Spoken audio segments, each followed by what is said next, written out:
আসসালামু আলাইকুম সুপ্রিয় দর্শক, আশা করি ভালো আছেন। স্বাগতম আমাদের আরেকটি ভিডিওতে। আমরা আজকে এসেছি 10 বছরের পুরনো একটি ডেয়ারি খামারে। এই খামারটি প্রতিষ্ঠা করেছেন একজন সৌদি আরব প্রবাসী, যিনি দীর্ঘদিন সুদূর প্রবাসী থেকে বাংলাদেশে এসে প্রতিষ্ঠা করেছেন এই ডেয়ারি খামারটি। আজকে আমরা শুনবো তার মুখেই তার অভিজ্ঞতার কথা, কিভাবে তিনি এই খামারটি পরিচালনা করেছেন, কিভাবে এই খামারটি শুরু করেছেন এবং তিনি এই সফলতার মুখ দেখেছেন। যারা নতুন উদ্যোক্তা আছেন বা বিশেষ করে ডেয়ারি খামার দিতে যাচ্ছেন, তাদের জন্য আজকের ভিডিওটি অনেক উপকারী। তাহলে চলুন বেশি কথা না বলে ওনার মুখে শুনি ওনার অভিজ্ঞতার কথা। আসসালামু আলাইকুম ভাই। ওয়ালাইকুম সালাম। জি ইনশাআল্লাহ ভালো আছি। ভাইজানের পরিচয়টা আর খামারের কি নাম দিয়েছেন? আমার নাম মোহাম্মদ কামাল উদ্দিন খান, আমার বাড়ি চন্ডীবের খান বাড়ি। ফার্মটার নাম হচ্ছে খান ডেয়ারি ফার্ম। খান ডেয়ারি ফার্ম। ভাইজানের খামারটা তো মূলত ডেইরি প্রজেক্ট, মানে দুধ উৎপাদনকারী খামার। দুধ উৎপাদন, জি।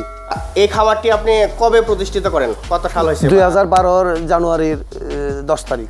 2012 জানুয়ারি 10 তারিখ, প্রায় 10 বছর মিনিমাম। আনুমানিক 10 বছর। 10 বছর। ভাইজান কতটি গাভী দিয়ে প্রথম আপনার এই খামারটি শুরু করেন? প্রথম পর্যায়ে আমি 3টা গাভী নিয়ে মাত্র 3টা গাভী প্রথম স্টার্টিং একদিনই 3টা কিনছি আর কি। তারপরে আস্তে আস্তে পর্যায়ক্রমে বাড়াইছি জি। আচ্ছা, তো এখন কতটি গাভী আছে আপনার? বর্তমানে গাভী আছে আমার 20টা। বর্তমানে 20টি গাভী আছে। ছোট বড় নিয়ে আমার প্রায় 30-31টা গরু আছে। আপনি কি প্রথমে 3টা থেকে আপনার বাচ্চা দিয়ে বাড়ছেন না আপনি কিনে? না, বাচ্চা দিয়ে সবগুলা বাচ্চা দিয়ে বাড়ে নাই, আমি কিনাই বাড়াইছি। বাচ্চা খুব কম, বাচ্চাগুলো আমি বিক্রি করে দিই। আচ্ছা, তো এই আনুমানিক এই পর্যন্ত আপনি কতগুলা গরু বিক্রি করছেন বা বাছুর বিক্রি করছেন? এই পর্যন্ত এটা তো কোনো আনুমানিক কোনো হিসাব নাই, অনেকগুলোই বিক্রি করছি। আচ্ছা ভাই, আপনার এনে কোন জাতের গাভীগুলো সবচেয়ে বেশি আছে? আমার এনে শঙ্কর বেশি বলতে এককভাবে কোনোটা বেশি নাই। শঙ্কর আছে, জার্সি আছে, ফিজিয়াম আছে, অস্ট্রেলিয়ান ক্রস আছে। আচ্ছা, এর মধ্যে আপনার কাছে সবচেয়ে ভালো কোন জাতটা আপনার মনে হয়? যে আমি জার্সিও ভালো, তবে হ্যাঁ ফিজিয়ামটাই মোটামুটি ভালো। তারপরে জার্সিটা আপনার রোগ জীবাণুটা কম হয়, দুধ ছোট গরু কিন্তু দুধের দিক দিয়ে ভালো হয়। হ্যাঁ, জার্সি গরুটা হচ্ছে খাবারও কম লাগে, সার্বিকভাবেই। হ্যাঁ, এবং রোগ প্রতিরোধ ক্ষমতা ভালো জার্সিটা। আচ্ছা ভাই, বর্তমানে আপনার এই 20টার মতো গাভী আছে না? এতে কত লিটার আনুমানিক দুধ দহন করতে? বর্তমানে দুধটা অনেকটা কমে গেছে। গাভী আছে, দোয়ালে গাভী মিলে আমার প্রায় 130-35 লিটার দুধ বর্তমানে আছে। এর মধ্যে অধিকাংশ গাভী হয়ে গেছে, দুধটা কমে গেছে। আচ্ছা, সবচেয়ে বড় সমস্যা যেটা আমরা দেখি যে দুধ বিক্রি নিয়ে সমস্যা হয়, প্রত্যেকটা খামারের সমস্যা যে দুধ বিক্রি করতে পারে না। আপনার কি সমস্যা হয়? না, আমার বর্তমানে এরকম সমস্যা নাই, কোনো সময় আমি এই সমস্যা পড়ি নাই দুধ বিক্রির ব্যাপারে। দুধের সমস্যা হয় না। তবে হয়েছিল করোনার সময় কিছু সাময়িক একটু ক্ষতিগ্রস্ত হয়েছে, ওই সময় আমার অনেক ক্ষতি হয়েছে। আচ্ছা, এই দুধ কি আপনি কোনো পাইকারি এসে নিয়ে যায় নাকি কোনো কোম্পানি নেয়? না, কোনো কোম্পানির আমি দেই না, পাইকারি নিয়ে যায়। তারপরে আমার এখানে ক্যাশ বিক্রি হয়। তারপরে আমি কিছু রোজিন্দা দুধ দেই বাড়ি বাড়ি। হ্যাঁ, প্রত্যেকদিন নেওয়া যায় এবং পাইকারি এসে নেওয়া যায়, রোজিন্দা দুধও দেই। আচ্ছা, তাহলে আল্লাহর রহমতে আপনার দুধ বেচা নিয়ে কোনো সমস্যা? না, ইনশাআল্লাহ আমার দুধ বেচা নিয়ে কোনো সমস্যা। কেমন রেট পান দুধের? দুধের রেট আবার এসে আমি 50-52 টাকা এভারেজ প্রতি লিটার দুধের দাম পাচ্ছেন আপনি গড়ে। এটা কি সারা বছর এরকম থাকে না কমে? সারা বছরই এরকম থাকে, তবে রোজার মধ্যে একটু বাড়ে। গাভীগুলা যখন ডাকে আসে বা হিটে আসে, তখন এই বীজ দেওয়ার বিষয়ে কি আপনার কোনো এক্সপেরিয়েন্স আছে অথবা কারো পরামর্শ নেন? না, আমি কারো পরামর্শ নেই না, আমার স্টাফ আছে, এরাও বলতে পারে কোন সময় কোন গাভীটা ডাকছে। এখন তো আমি দেখি পার্সেন্টেজের একটা বিষয়, বীজ দেওয়ার যে পার্সেন্টেজ দিলে জাত ডেভেলপ হয়, এই ধরনের কোনো কারোর সাথে পরামর্শ নেন কিনা? না, আমার ডাক্তারের সাথে আমি পরামর্শ করি বীজটা দেন। বীজটা দিই, হ্যাঁ, কোন বীজটা ভালো আমি এই বীজটাই ডাক্তারের বলি। পয়সা 200 বেশি নাও, সমস্যা না, আমার বীজটা ভালো পরিকল্পনাভাবে করতে। এই 10 বছরের ভিতরে আপনার গাভী যেমন ধরেন আগে সাপোজ 15 লিটার দুধ দিত, এখন বীজ দেওয়া ডেভেলপ কোনো বাচ্চা পাইছেন যে এখন 20 লিটার বা 25 লিটার দেয়? হ্যাঁ, এরকম হচ্ছে না, দিন যেতেছে এটা উপরের দিকে যেতেছে, মানে ডেভেলপ হচ্ছে, করতে পারছেন না? হ্যাঁ, জি। তো সেই ক্ষেত্রে কি আমাদের স্থানীয় কোনো পশু ডাক্তার বা উপজেলা পশু হসপিটাল থেকে কোনো সহযোগিতা করে আপনাকে? না, সহযোগিতা বলতে এটাই, আমি যদি ইনফর্ম করি তাহলে তারা আসে। এইভাবে নতুন করে কোনো ইনফরমেশন যে আয়সা দেখলো বা এরকম করলো এরকম না। এরকম ওরা ভিজিট করতে আসে না ভিজিট। তো আপনি ওদের সাথে সব সময় কি যোগাযোগ রাখতে পারেন? সব সময় দরকার মনে করলে যোগাযোগ করি আর কি, তখন আর এমনি কোনো যোগাযোগ করি না। যেহেতু আপনার উপজেলা হসপিটালের সাথে মোটামুটি একটা যোগাযোগ আছে, তারপর আপনার রোগ বালাই হলে আপনি কিভাবে হ্যান্ডেল করেন? বা আমি আমার প্রাইভেট একটা ডাক্তার আছে, ওনার সাথে হ্যাঁ যোগাযোগ করে চিকিৎসা করি। কোনো খামার দেওয়ার আগে আপনি কি কোনো ট্রেনিং নিয়েছিলেন? না, আমি ট্রেনিং নেওয়া নাই, আমার প্র্যাকটিক্যালি আমি এটা করছি। আমি 40 বছর আগে আমি ছোটবেলা থেকেই গরু পছন্দ করতাম। আচ্ছা। এইটা আমি সাধন করে নিয়েছি। ছোটখাটো যে রোগগুলো হয় বলে আপনি নিজে করতে পারেন? হ্যাঁ, নিজে করতে পারে, আমার স্টাফই করতে পারে। আচ্ছা, যারা ইনজেকশন, হ্যাঁ, এরাই করতে পারে প্রাথমিক পর্যায়ে চিকিৎসাটা। ছোটখাটো রোগের বিষয়ে আপনার কারো সহযোগিতা না লাগে না না না। আচ্ছা, যাক। অনেক সময় রোগ হইলে আমি তাদের একটা ফোন করছি যে ভাই এই সমস্যা গরুটা, আর বেশি জটিল হইলে আমরা ডাক্তার ফোন করলে আসে আর কি। আপনার এই শেডটি নির্মাণ করতে আনুমানিক কেমন টাকা খরচ হয়েছে বা কতটুকু শেডটা আছে আপনার ঘরটা? আমার শেডটা প্রায় 7 ফুট হয়ে যাবে।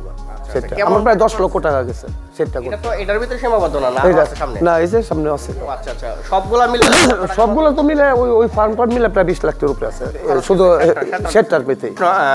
সবচেয়ে বেশি যে আপনার এই খামার পরিচালনা করতে গিয়ে কোন রোগটার ভিতরে আপনি মনে করেন যে কোন রোগটা সবচেয়ে বেশি ঝামেলা করে আপনার? ঝামেলা বেশি এফএমডি বলে, যাকে বলে বাচ্চা রোগ। খোরা রোগটা, হ্যাঁ, এটাই ভয়ঙ্কর। এটাই সবচেয়ে বেশি হয়। বেশি হয়। সচরাচর নরমাল কি রোগটা হয় বেশি? নরমাল অনেক সময় দেখা যায় মেস্টা হয়। ম্যাস্টাইটিস হয়, দুধ দোয়ানের। এটার কোনো টেকনিক আছে যে কিভাবে করলে ম্যাস্টাইটিসটা কম হবে? এই পরিষ্কারটা একটু ভালো করে করে রাখলে পরিষ্কারটা ভালো এবং দুধ দোয়ানের অভিজ্ঞতার সম্পূর্ণ লোক থাকলে তাইলে আর ম্যাস্টাইটিস সমস্যা হয় না।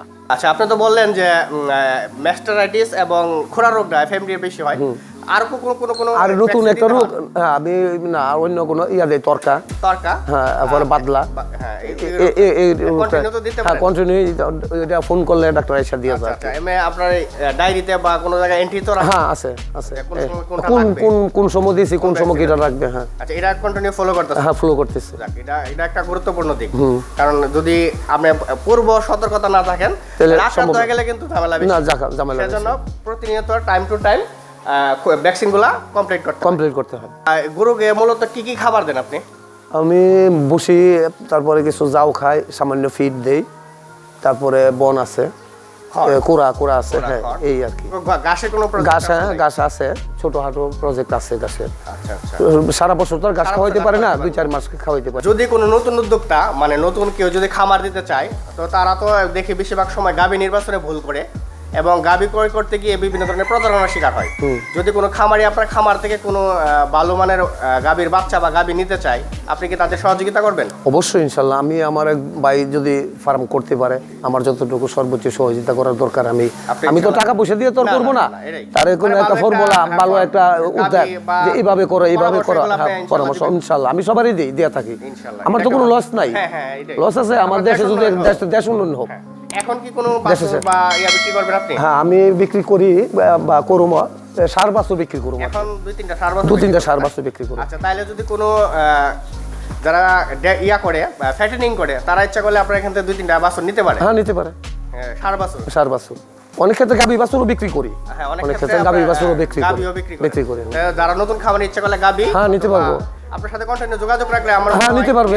হ্যাঁ, আর আমি যা বইলা দিব যে এটা 20-25 লিটার দুধ দিবে, এটা 25 হইব। এখান থেকে নিলে কোনো প্রতারণা, আমি তো আর কোনো না ব্রোকার না যে আমি এখান থেকে 10 কেজি দুধ দিল, আমি বললাম আমি দালাল না, আমি যে 15 কেজি হইব এরকম না। আমি বইলা দিব 20 কেজি 20 লিটার হবে, 25 হইব।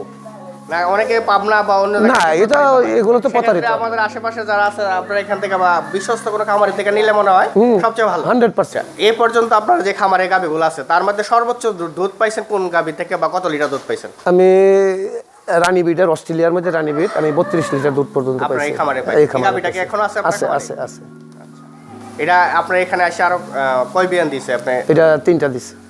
এর বাচ্চাগুলা কি করছেন? বাচ্চাগুলা বিক্রি করে ফেলেছি। মানে দামরি বাছুর হয় নাই, বেডি বাছুর হয় নাই, সবগুলোই সার বাছুর। যদি একটা দামরি বাছুর হইতো তাহলে অনেক এটা রাখতাম। এটা কত দিয়ে কি ক্রয় করেছিলেন? এটা কিনছিলাম আমি আজ থেকে 5-6 বছর আগে, আমি কিনছিলাম 1,60,000 দিয়ে। মাত্র 1,60,000 টাকা। এগুলোর আমার 3.5 লাখ টাকা দাম হইছে। যদি নতুন কেউ খামার দিতে চায়, আপনি তাদের উদ্দেশ্যে বলবেন যে কতগুলো গরু নিয়ে প্রথমে স্টার্ট করা উচিত? না, যে আপনি যে পয়সা, না, এটা বোকামি, এটা ভুল। হ্যাঁ, যদি প্রথম কেউ ফার্ম দেওয়ার ইচ্ছা থাকে, তাইলে তার প্রাথমিক পর্যায়ে 1টা বা 2টা কিনলো, স্টার্ট করলো, 1 মাস গেল, 15 দিন গেল, আরেকটা করলো, পরে আরো 1 মাস গেল, 15 দিন গেল। এটা পর্যায়ক্রমে। আর যদি আমার পয়সা আছে, আমি হুট করে করলাম, এটা হবে না। না, আবার নতুন যারা মনে করেন ফার্ম করব, এরা আমি মনে করি যে উপজেলা প্রশাসন থেকে ট্রেনিং নেওয়াটা উচিত, বাধ্যতামূলক। আর আমি যেহেতু 40 বছর যাবত করি, এটা মোটামুটি আমার একটা আইডিয়া হয়ে গেছে। প্র্যাকটিক্যাল যে আইডিয়াটা। কেমন টাকা পয়সা নিয়ে শুরু করতে পারে মানুষ?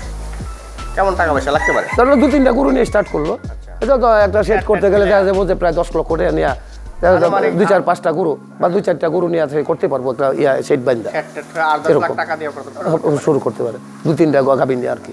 আচ্ছা ভাইজান, এ পর্যন্ত আপনার খামারটা পরিচালনা করতে গিয়ে আপনার মনে হয় কোন কোন জায়গায় আপনি ভুল করেছেন? এমন আইডিয়া আছে যে এই জিনিসটা আমার ভুল হয়েছে, যা পরবর্তী দাবিটা আমি সংশোধন করতে পারছি? তা আমরা তো 3 ভাই, আমরা 3 জনই বাইরে থাকতাম।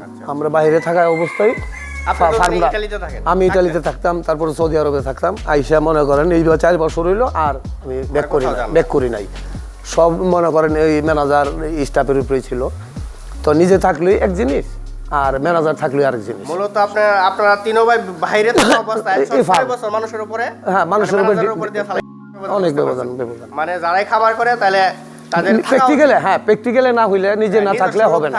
হ্যাঁ হবে না, তাহলে এটা কঠিন। আর তার বুঝতে হবে কোন সময় কোন রোগটা, গাভীটা কি এখন হিডে আসছে কিনা বা গাভীটার এই সমস্যা কি, এগুলো তার বুঝতে হবে। হ্যাঁ, কারণ কর্মচারী দিয়ে তো সব না না না না। আবার অনেক আমার যে স্টাফ আছে উনি 8-9 বছর প্রায়, ওরা আমি না থাকলেও উনি বলতে পারে সবকিছু মোটামুটি কোন কোনটা হিডে আসছে, এটার সমস্যাটা কি, এটার অনেক কি করতে হইব। আমি না থাকলে ডাক্তারের কাছে সেও পরামর্শ করতে পারে। অনেকে তো দেখি রাখালের সমস্যাটা নিয়ে ভোগে। হ্যাঁ রাখাল আছে, রাখালের সমস্যা তো হইবই। যদি একজন রাখাল রেখে ওর বেতন ঠিক মতো না দেন, ওদের সাথে ব্যবহার খারাপ করেন, ওরা তো, আমি মনে করি আমি মালিক, ওরা আমার একটা মালিক। ঠিক আছে, ওদের বিশ্বস্ত করে অবশ্যই অবশ্যই, এদের দিয়ে তো আমার ফার্ম। ওদেরও ঠিক আছে। হ্যাঁ হ্যাঁ অবশ্যই অবশ্যই। আর যারা করবো এরা এটাই উচিত, এটাই ফলো করা উচিত যে যারা মনে করো রাখাল যারা আছে তাদের মূল্যায়নটা, তাদের বেতন, তাদের আদর আপ্যায়ন সঠিক টাইমে যাতে এরা ওদেরটা পায়, তাইলে আর কোনো সমস্যা না, সমস্যা নাই। আচ্ছা ভাইজান, আপনার এই তো দেখতে পাচ্ছি আপনার এই যে গরুর গোবর এবং আবর্জনা, এইসব বর্জ্য ব্যবস্থাপনা নিয়ে আপনার কোনো চিন্তা ভাবনা আছে বা আপনি কি করেন এগুলা? না, বর্জ্য ব্যবস্থা তো ওই যে গরিব মহিলারা আছে এরা ওই লেদাগুলো নিয়ে ওই যে সাধারণত গোবর দিয়ে গই দিয়ে ওই যে এরা লাকড়ি করে পরে আর কি। আচ্ছা, আপনি এমনি কোনো বায়ো? না, আমি এরকম কোনো প্ল্যান এখনো করি না। আপনার তো অনেকগুলা গাবি, ইচ্ছা করলে আপনি করলে অনেকগুলো আপনার বর্জ্য ব্যবস্থাপনাটা ভালোভাবে করতে পারলে আপনি বর্জ্য ব্যবস্থা আপনার বিদ্যুৎ চালাইতে পারতেন, গ্যাস উৎপাদন করতে পারতেন, এই ধরনের চিন্তা ভাবনা কি আপনার আছে? না, আছে কিন্তু এটা করতে গেলে তো একটা প্ল্যান, অনেক বড় একটা বিকল্প প্ল্যান। এটা সরকারি ভাবে যদি কোনো সহযোগিতা আসে বা বাইরের কোনো ফান্ড আসে, কোনো সহযোগিতা করে, তাহলে আমার একটা ইচ্ছা আছে। আচ্ছা ভাই, ভালো থাকবেন, ইনশাআল্লাহ। দোয়া করি আপনার খামারটা আরো উন্নত হোক এবং আপনার দ্বারাতে আরো মানুষ উপকৃত হয়। ইনশাআল্লাহ অবশ্যই ইনশাআল্লাহ। ওকে, ওয়ালাইকুম আসসালাম, থ্যাংক ইউ।